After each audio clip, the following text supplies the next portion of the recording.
Christmas 1968, when man first cut the silver cord of Earth's gravity to orbit the moon.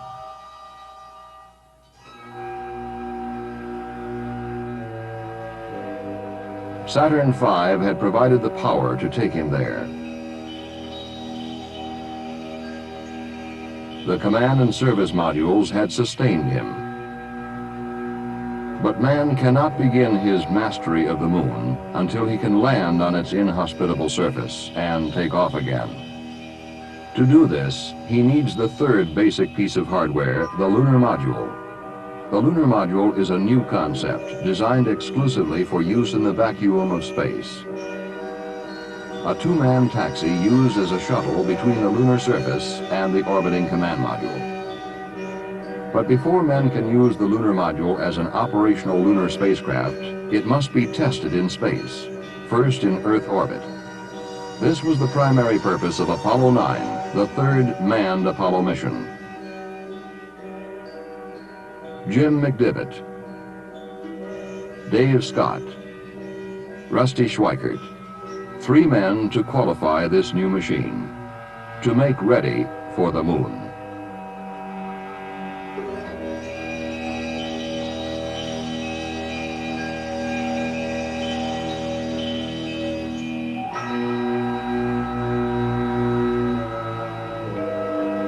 This was the most complex system ever sent into space. First, the Saturn V, 7.5 million pounds of thrust from its first stage alone, over 3 million working parts. Then the lunar module, well over 1 million parts. And the command and service modules, over 2 million parts. 35 seconds in counting. March 3rd, 1969, the countdown for the launch of Apollo 9 was underway. Each piece checked out before launch. Computer monitors, 20 seconds. Guidance release, 15, 14, 13, 12, 11, 10, 9. We have ignition sequence start. 6, 5, 4, 3, 2, 1, 0. All engines running. Commit. Liftoff. We have liftoff at 11 a.m. Eastern Standard Time.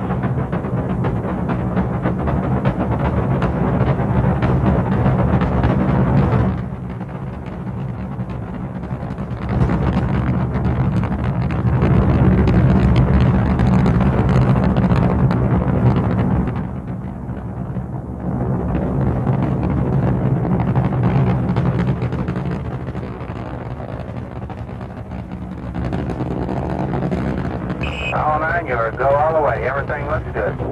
Roger. And Apollo 9, at 5 minutes, everybody's happy as a clam here. Looking good. So are we. Very good. Once in orbit, the crew turned the command module around preparatory to the docking with the lunar module, which was still attached to the S-4B, the third stage of their launch vehicle. And it's Houston. Roger, it's out there, and we're turned around and proceeding with the station keeping it docking. Oh, tremendous, Apollo 9. Thank you.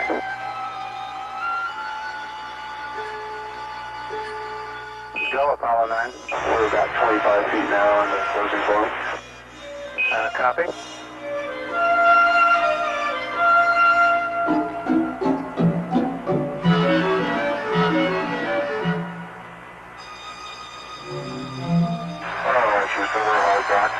Apollo 9, understand hard dock. Good show. The next maneuver, to activate the springs which would eject the lunar module command module configuration from the S-4B. Apollo 9, you are go for ejection. Roger, go for ejection. Houston, Apollo 9. We've had a successful ejection, and we're presently separating very slowly from the S-4B. We've got them in sight out all the windows. Oh, sounds beautiful. Next, the S-4B engine would be ignited to send it away from Apollo 9, away from possible interference with their complex mission. Apollo 9, Houston. Looks like we're going to be right down the tailpipe. For ignition on the S-4B. It's on the way. It's just like a bright star disappearing in the distance.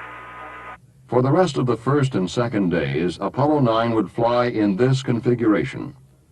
4 burns of the service propulsion system would optimize the orbit for the coming maneuvers. These burns could be roughly correlated to the mid-course corrections of a lunar mission. Then, on the third day, the crew cleared the tunnel connecting the command and lunar modules of the probe and drogue docking mechanism. This would open the tunnel for the transfer of McDivitt and Schweikert from the command module to the lunar module. Houston, just for info, tunnel clearing went pretty much according to plan. Apollo 9, Houston's reading you loud and clear. All right, Joe, I got a little piece of info for you. The drone looks as good as new. Roger, Apollo 9. With 2 spacecraft now in operation, new code names were introduced. The cone-shaped command module known as Gumdrop, the insect-like lunar module called Spider. Throughout the day, McDivitt and Schweikert would test every system of the lunar module. The major event of the day would be a burn of the lunar module descent engine. This engine, which will eventually be used for the actual lunar landing, would be under the manual control of Spacecraft Commander McDivitt for a large portion of the burn. Okay, ignition. Now, McDivitt put on a virtuoso performance, playing the throttle of the lunar module, each variation of thrust a note in a technological symphony. Starting the throttle. 40%. Go down to 10%. Going back up to 40%. Stay back down to 25%. Back up again. Okay, coming up to 40%. Throttle profile is complete. Just let it sit there. The engine so necessary for the lunar landing had performed flawlessly. Another burn of the service module engine would complete the day. But first, McDivitt had a message. Okay, I've got to get something to you. I've had so far today is a little bag of fruit salad. I'm about to starve to death. Roger. It had been a busy time for the crew of Apollo 9, but it was only the beginning. The next day, McDivitt and Schweikert returned to the lunar module. This time, Schweikert opened the front hatch and stepped onto the front porch, the first all-up test in space of the Portable Life Support System, or PLSS, and the suit to be worn on the moon. Okay, Spider, gumdrop. The hatch is open. No sweat. Just swing, stick it on, swing. Okay, I can see Rusty's foot. Can you see me wiggling my toes? Schweikert was attached to the lunar module only by a safety tether. With his own life support and communication systems, he was virtually an independent one-man spacecraft.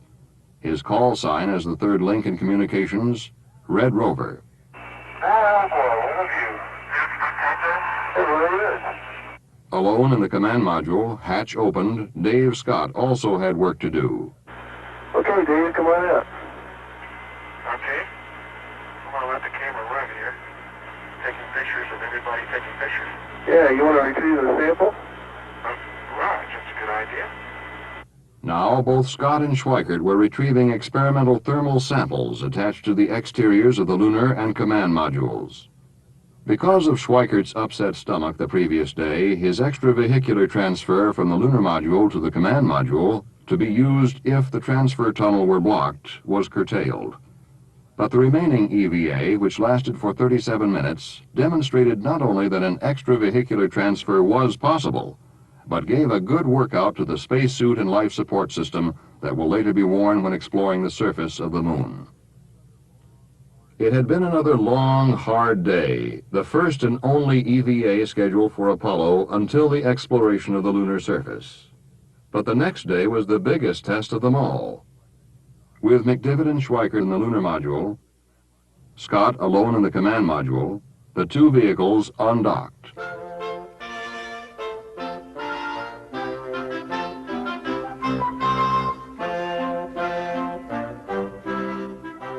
Looking more an abstraction than a machine, the lunar module danced an inverted pirouette before its lone partner in space.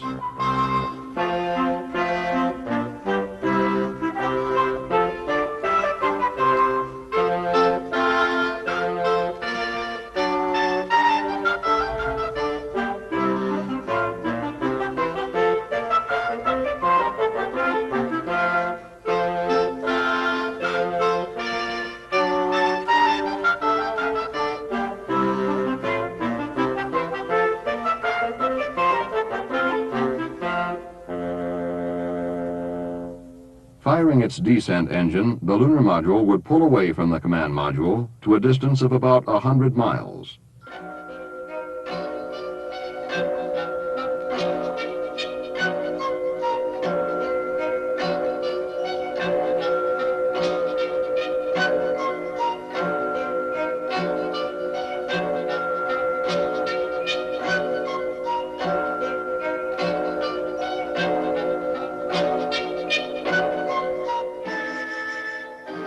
Now, with the support of Mission Control, McDivitt and Schweikert would locate Scott alone in the command module and perform the critical rendezvous maneuvers, each burn representing a firing that would one day take men from the surface of the moon to the spacecraft, which would take them home again.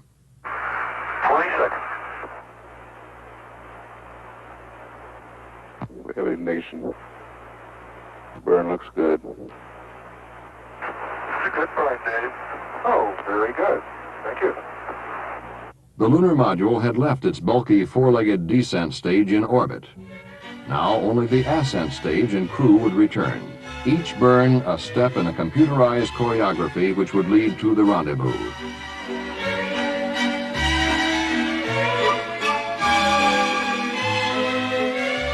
I see you. Okay, coming in the sunlight. Great. You're the biggest blast fire into the sky I've ever seen. Okay, we're 5 feet per second, about 610 feet. Okay. But you're upside down again. Hey, I just thinking one of us isn't right side up.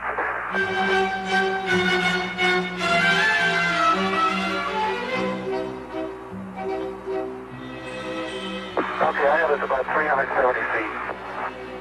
Okay, looks closer than that. Get done with it, though? How does that sports car handle, Jim? Pretty nice. In order to dock, McDivitt needed to use a sighting device on the lunar module docking window. However, the brilliance of the sunlight made using the sight difficult. Alone in the command module, Scott helped talk McDivitt in. Well, you're coming fine. But you keep coming easy like that. It's going to go forward to your right a little bit, relative to your body. Well, it's translation, but I can't tell what my attitude is, Dave.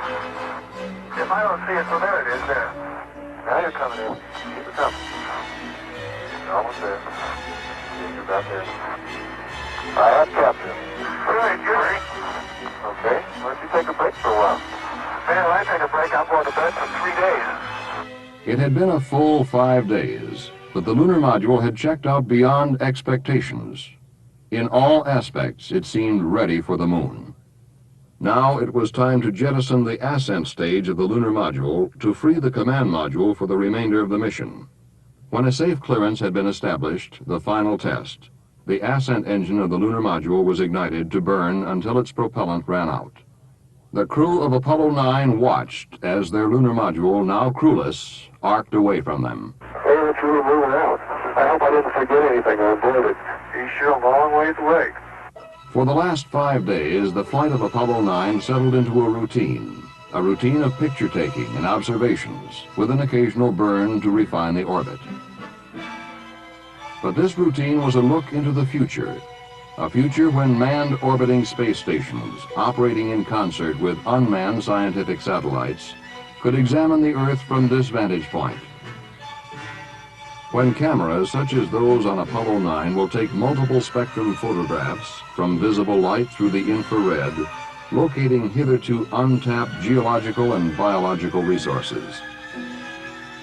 And perhaps even more important, when man can look at his world with a new perspective, quantitatively and qualitatively observe the results of his actions on the face of his world. For with the power man controls, he can change the nature of his planet. He can no longer think of unrelated occurrences. He must realize that he exists within the structure of Earth's planetary ecological system. He can observe with this new technology the results of his interaction with his environment. Water pollution on the coast of the United States. Air pollution of a major city. The results of damming a river, of irrigating a desert. But Apollo 9 was not an orbiting laboratory. It was the third manned mission of Apollo, and it was time to come down. The prime recovery area had been shifted several hundred miles because of weather conditions in the original recovery zone. With the appropriate changes made to its flight path, Apollo 9 made its final descent into the atmosphere. The crew took these pictures of the re-entry and opening of the parachutes.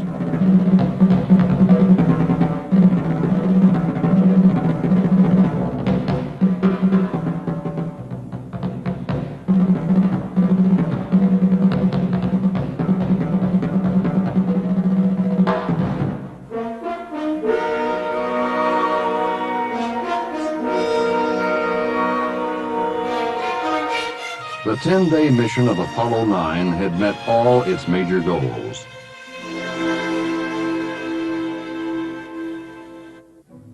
The ability to work and make a contingency transfer in the spacesuit and the PLSS had been proven. The capability of the lunar module to fulfill its vital role in the exploration of the moon had been established.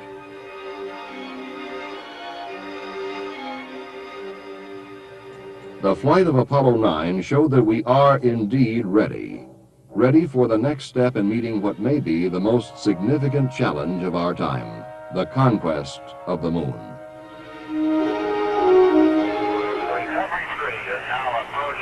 During a rainstorm on the morning of October 22, 1968, in the Atlantic Ocean, the United States completed one of its most remarkably successful tests yet of man and machine in space.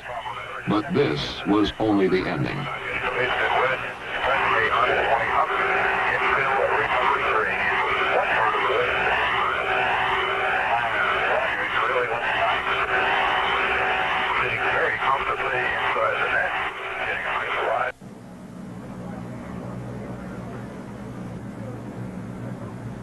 It was on a clear morning almost 11 days earlier at the Kennedy Space Center's Launch Pad 34 in Florida that we witnessed the beginning of the first manned mission in the United States Apollo program to land astronauts on the moon.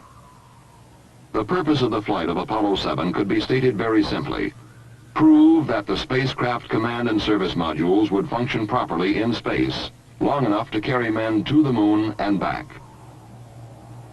Accomplishing this was considerably less simple. It meant showing that a brand new spacecraft, far more complicated than its predecessors, would operate so well it could be trusted to take men well beyond near-Earth orbit.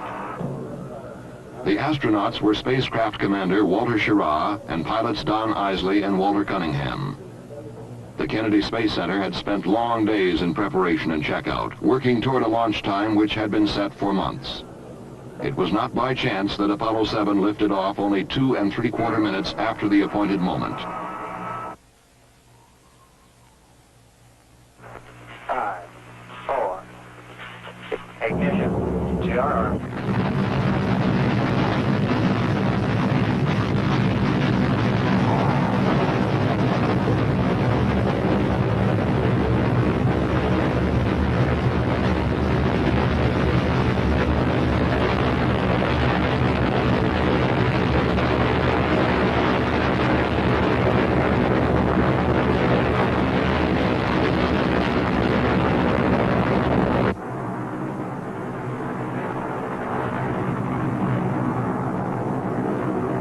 The Marshall Space Flight Center had spent years directing development and testing of the Saturn 1B launch vehicle, and it was not by chance that Apollo 7 was placed almost exactly on its planned trajectory into orbit about the Earth. Your Godspeed, Apollo 7. Thrust is okay. Roger thrust. Roger. Very early in the flight, the general pattern of go for Apollo 7 was established in a conversation between the spacecraft and mission control at the Manned Spacecraft Center in Houston, Texas. Right on the old button. Very good. Flight booster. Yeah. We appear we may be slightly marginal on launch. We'll keep it. Okay, stand by. Cut off. J2 cut off. Beautiful. Fido, Flight photo, we're go. go across the board. CMC looks good, flight. 25, 553. H dot is minus 4 balls 1. Across the board, Apollo 7, we have you go for orbit. You're go for orbit. Apollo 7 was also go for an exhaustive series of tests of its worthiness in space. One of the first things which had to be learned was whether the astronauts could control the spacecraft combined with the S-4B Saturn stage. A very similar thing would have to be done during the early phases of a lunar mission. The answer was not long in coming. 3, 2, 1, mark. S-4B test complete. Beautiful. That was outstanding. Real fine, outstanding. Next, the spacecraft and S-4B stage were separated. The question now was whether the astronauts could turn their spacecraft around and control it to the degree required for future physical link-ups with equipment in space. For this, too, would have to be done in the lunar flight. And again, the answer was yes. Was the little flashes like Johnny? Something that will not be seen in the lunar flight or in any other forthcoming Apollo mission were the panels at the top of the S-4B stage.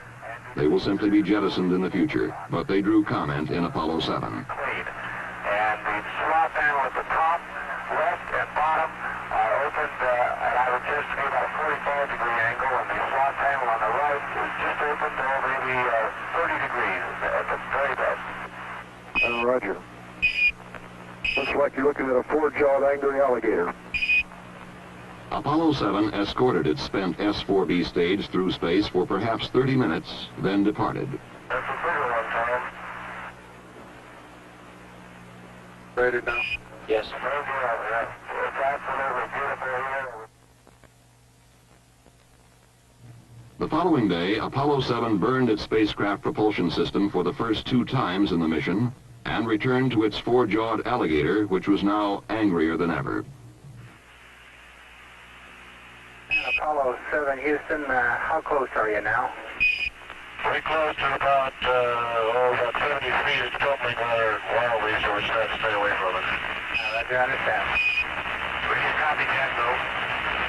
Okay, separate. In this maneuver, Apollo 7 had accomplished the first rendezvous of the program, and in so doing had proven capable of meeting still another requirement for lunar flight.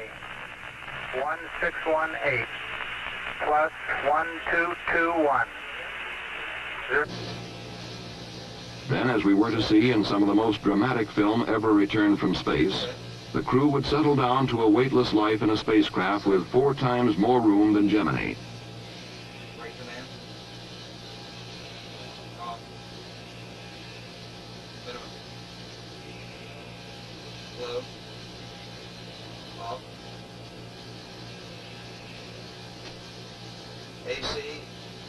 There would be a host of other tests under a host of other conditions. The equipment and systems required to sustain men's lives, to guide and control and propel the spaceship, to provide electric power, to communicate with those on Earth, would time and again prove their mettle. The propulsion system, for example, was burned 8 times, and it behaved perfectly every time. Off, down, guard.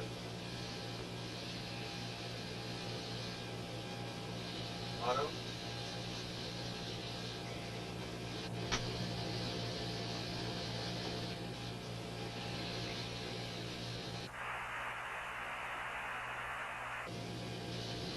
The crew worked with a telescope and a sextant, taking landmark and star sightings for navigation, as will be required for lunar flight.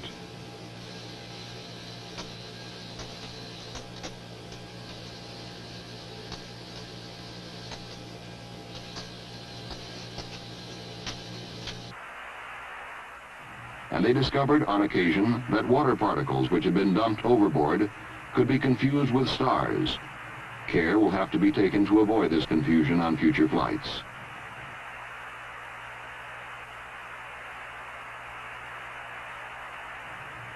All in all, though, problems were minor and generally were readily overcome or solved. The spacecraft almost seemed to grow stronger as the days went by.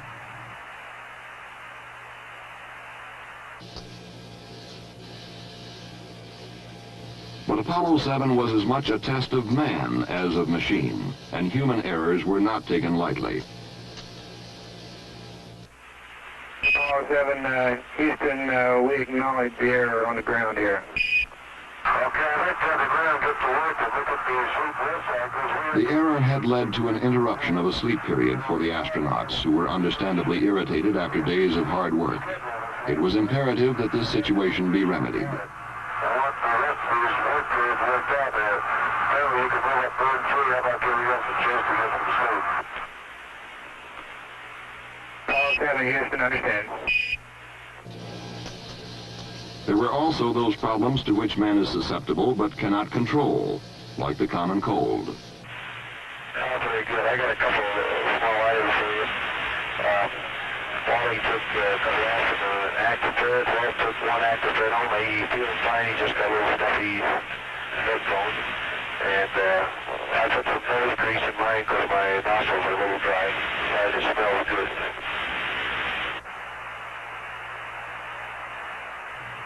As the cold spread to all 3 astronauts, doctors feared that there might be discomfort, even pain in the eardrums, as pressure increased during re-entry. The astronauts were able to cope with the problem, however, by taking decongestants and holding their noses and blowing to equalize re-entry pressures. Always before, we've had to be content with merely listening to our astronauts during their flights.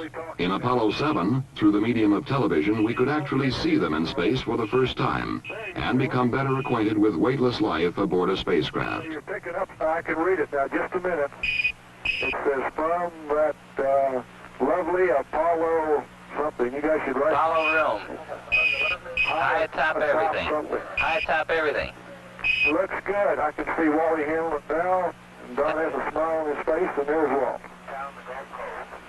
Okay, what's the next one? A little closer, Wally.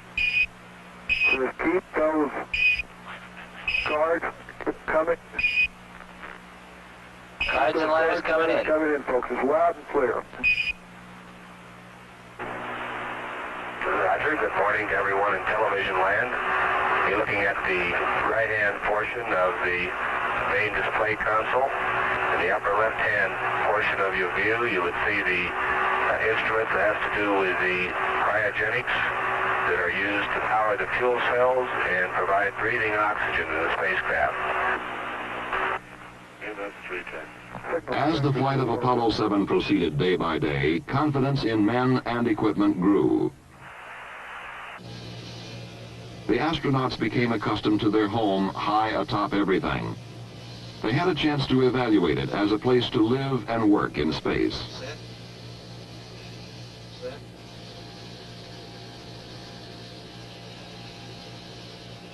Is that all?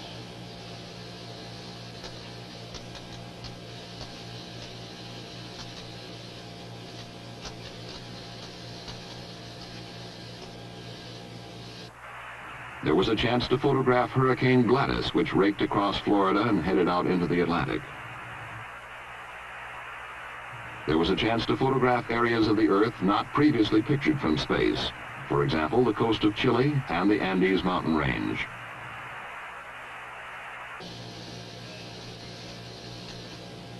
The crew could evaluate such things as the importance of exercising,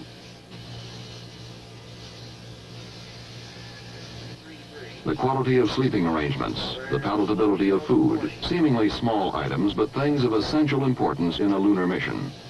They even recorded the preparation of a drink for a meal.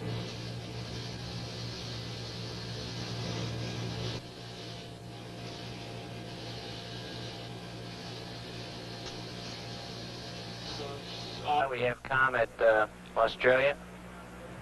By the time Apollo 7 entered its 11th day in space, it had exceeded the time required for a flight to the moon and back. It was also well on its way to accomplishing all planned objectives, and more. Apollo 7 was called 101% successful. On the morning of October 22, 1968, Apollo 7 began its final revolution, the 163rd. At approximately 259 hours and 39 minutes after liftoff, the spacecraft propulsion system was burned for the final time, and Apollo 7 headed home to Earth.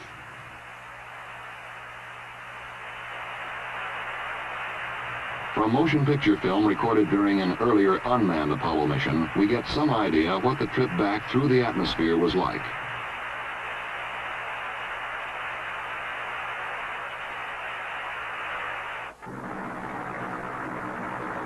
In less than an hour after touchdown in the Atlantic Ocean, the flight crew emerged from helicopters which had brought them to the recovery ship, the carrier USS Essex.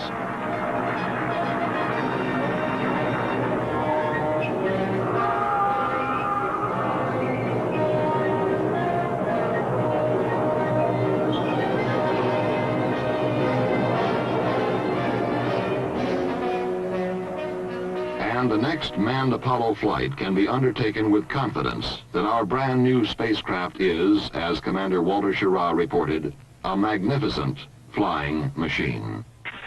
10, 9,